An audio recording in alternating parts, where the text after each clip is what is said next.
Josh Callen, tinawag na dugyot ang hip-hop sa Pinas. Deleted na yung account ni Ato or unpublished. Gusto mo bang kumita habang pinapanood ang paborito mong sports? Well, gusto kong ipakilala sa inyo ang 1xBet. At ang malupit pa dito ay sa unang deposito mo mga tol, pwede kang makakuha ng up to 7,000 bonus. Kung paano makuha yun, i-click mo lang yung link na nasa comment section at mag-register ka na dyan at i-type mo lang ang promo code na paputok. At syempre, pwede kang tumaya sa NBA, PBA, UFC, boxing, at marami pang iba na pwede pagpilian sa 1xBet. At syempre, kung malupit ka mag-predict kung sinong mananalo sa mga naglalaban, ay automatic pera agad yun. At kung feeling mo naman ay paldong-paldo ka na, ano pang hinihintay mo? I-cash out mo na yan dahil napakadali mag-cash out dito. Meron nga pala ditong GCash, Paymaya, at syempre, bank. Kaya ano pang hinihintay mo? Download nyo na ang 1xBet. Wait, there's more. Keep it fun. Gamble responsibly. Bawal nga pala ito sa minor, ha? Yo, check mga kanok, magpaputok ng putok na balita sa inyo, putok na balita sa akin. For today's video mga tol, gagawa tayo ng isang reaction video ulit patungkol sa nangyari dito kay Josh Callen, or should I say JC ng SB19. By the way mga tol, Josh Callen, tinawag na dugyot ang hip-hop sa Pinas. Sabi yan ng mga karamihan dahil doon sa status na ibinigay niya. Pero nabura na naman niya yun. Pero this time mga tol, gusto ko lang iklaro yung mga bagay-bagay na nasubaybayan ko or should I say, nakita ko. No? Dito nga sa mga nangyayari ngayon, silipin lang natin na deactivate or should I say, na mass report daw ang account ni Ato. Ito si paring Ato, isa sa mga influencer na talaga namang kwela din naman yan. Pero dito sa nangyaring to is nakabangga siya ng matinding grupo at ang SB19 ay mahirap tibagin dahil napakaraming sabihin natin napakaraming fan base. So ito nga, deleted na yung account ni Ato or unpublished or should I say, ano ba tawag dito? Or should I say, dina-activate niya. Yan. So dito mga tol, no? Nakapaglabas ng saloobin kasi dito si Josh Callen about dun sa sinabing geng-geng. Dito mga tol, sa live ni Josh Callen, tingnan natin kung andito pa kasi mali mo, wala na. Ayan o, wala na yung ano ni Ato o. Sorry boss Josh Callen. Actually, sorry na nga si Ato dyan eh. Pero wala, ganun siya tinibag ng grupo. Ayan o, fanbase yung dumali sa kanya eh. Eto mga tol, ito yung sinasabi kong live na January 23 kahapon. Sige, panoorin natin to. May mensahe si Josh Callen para sa ating lahat. Word, emphasize ko lang, di ko gustong makuha yan.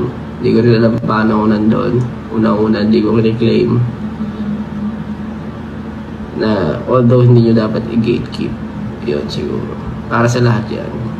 Form of, yung pagra-rap, pagkanta, pagsayaw, even beatboxing, o kaya ano pang form of hip-hop, feeling ko, yun nga yung maganda eh, diba?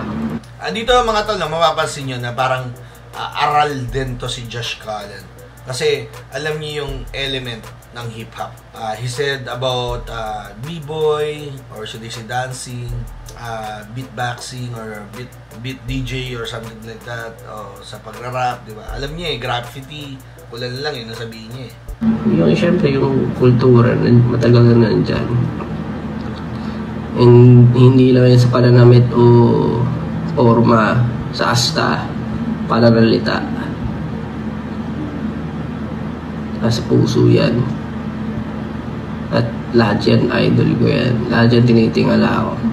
Mga tulo, tumitingala naman siya eh, no? Pero ang nagkamali lang kasi dito, si paring Ato, nagra-rap ba si paring Ato? Parang hindi naman eh, no? Listeners lang kasi siya eh, as far as I know, no? Tahimik nga lang yung mga mamaw eh, no? Tahimik lang yung mga mamaw. Should I say yung mga OG talaga. Pero may ilan na mga nakapagsalita. Pero ganito kasi mga tol, no? Hip-Hop Song of the Year. So, sa Wish, kumbaga parang ganito yan mga tol eh. Kumbawa, may flip top ka, di ba? Ganun. Kumbawa, flip top MC of the Year. Sa flip top Battle of the Year. Di ba? Sabi ko nga, sino ba yung magsasabi na ikaw yung pinakamalupit na rap artist sa buong mundo.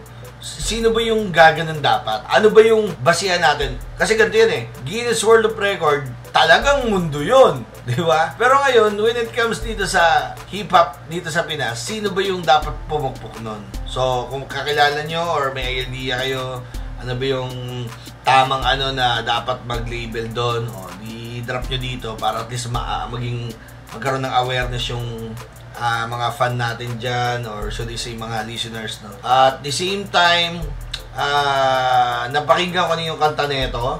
Nung napakinggan ko, sabi ko, wow, pang international pala yung tirada nito, no?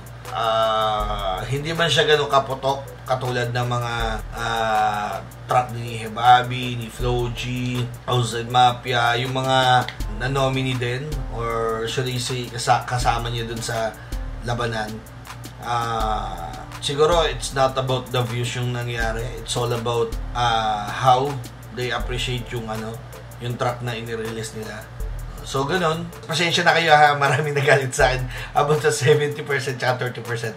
Nagkamali ako. Okay, so ayun naman, nakita niyo naman yung kay TPC, tama yun, di ba? So nagkamali lang ako ng pagkakabanggit. At the same time mga tol, ang kagandahan pala dito, no?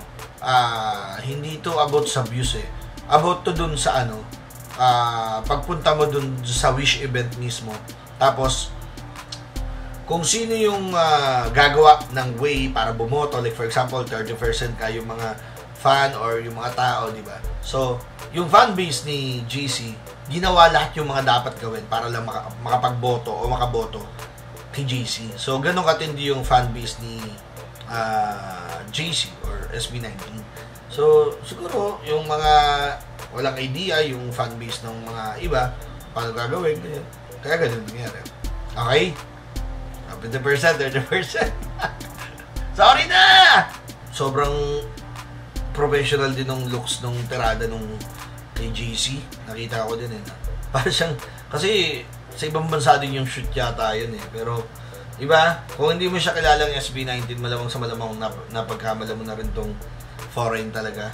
So, big props sa'yo. Pero maliit lang siya, no? Parang maliit lang siya, no? Sige, pakinggan pa natin yung nito sa live. Sabi nga, di ba, kultura yan, kultura. Naging mukha rin naman ako, kumbaga, ako din naman, nagdaan, gang era rin ako, sobrang tagal. Ibig sabihin, asim ka din, talo. At punch, joke lang. Ay naman, gagalit agad ng mga fanbase ni JC, ano? Ibig sabihin, nanggaling din naman siya sa gang era.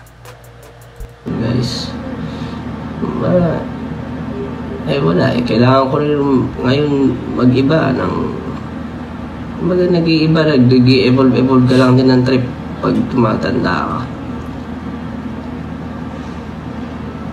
Kaya maraming salamat sa inyo. And patuloy lang. Tsaka syempre, chill lang kayo. Okay lang ako. Hindi ako huwag kayo mag-alala. Di tayo malungkot sa ganyan. Yun, kayo naman. Yung mga fanbase ni JC, huwag naman kayo masyadong OA na kala mo naman talaga pinagbubugbog na to si JC. Huwag naman masyadong ganun. Di ba? Grabe naman eh. Kumbaga, don't get me wrong ha, sobrang OA naman para i-mass report si Ato. Di ba? Pero, dahil emosyon nyo ng mga fan, karapatan nyo yan, syempre. Pero, hindi naman para iutos ni JC yan, di ba? So, alam naman ni JC yung kalakaran dito sa mundo. May mga basher na talaga sa isa't isa. May dawi kung paano mabuhay, kung paano makakain, di ba? So, yun lang. Nagmamatter pa rin dito yung opinion ng mga tao. Pero, gaya nga ng sabi ni Ato, nag-sorry siya eh. Mamaya, i-play natin. No? Ayoko lang na kayo, worried sa ganyan. Oo, makasawit. Sa JC.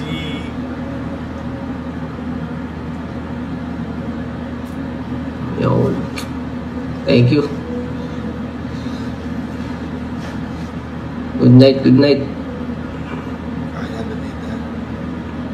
Out now.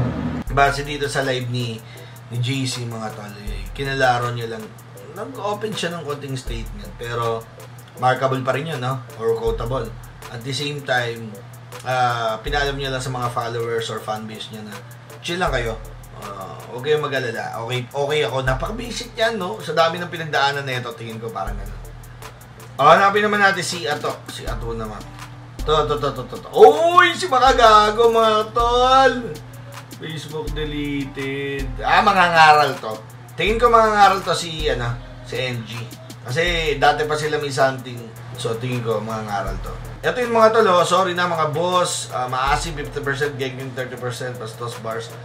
Eto mga tol, siguro, kaya nyo nasabi to mga tol, dala na lang din ng bugso ng damdamin ni Josh Cullen para patulan talaga to si paharing Ato. Kasi hindi naman porque sinabi nating SB19 sobrang babait ng mga yan, sobrang syempre may pasensya yung mga tao. May haba ang pasensya ng tao. At the same time, public figure kasi sila so may pinangahawakan sila. So, hanggat maaari pinipigilan nila talaga maging ma-unleash yung pagiging immortal or dragon nila, no? Para sa kanya at sa banat niya lang yan, mataas respeto niya sa community at alam nila. Kaya kumbaga parang ito, it's all about lang dun sa sinabi ni paring Ato. Pero hindi ito pang kalahatan, ha? Ito is hindi ito pang kalahatan. Ito ay para lang dun sa mga nanggagaro sa kanya. So, ayun yung sagot niya. Okay? Tawad, tapos thank you sa makakaintindi, sa hindi ako mapapatawad, maintindihan ko pa rin gawa ng trippings talagang ginawa ko insensitive, di na nag-isip, diba? Diba, kumbaga passion niya yan. Namin naman ni Ato, yun. It's all about engagement. Pero yun nga, aminado naman nagkamali siya. So, doon pa lang, I hope mapatawad niyo yung tao. Okay? Gaya na sabi ni Josh Cullen, huwag kayo mag-alala, okay naman daw siya. Okay? So, siguro yun lang yung pag-uusapan natin ngayon. At wala na naman ng iba na. So, yun lang mga tol. Maraming salamat.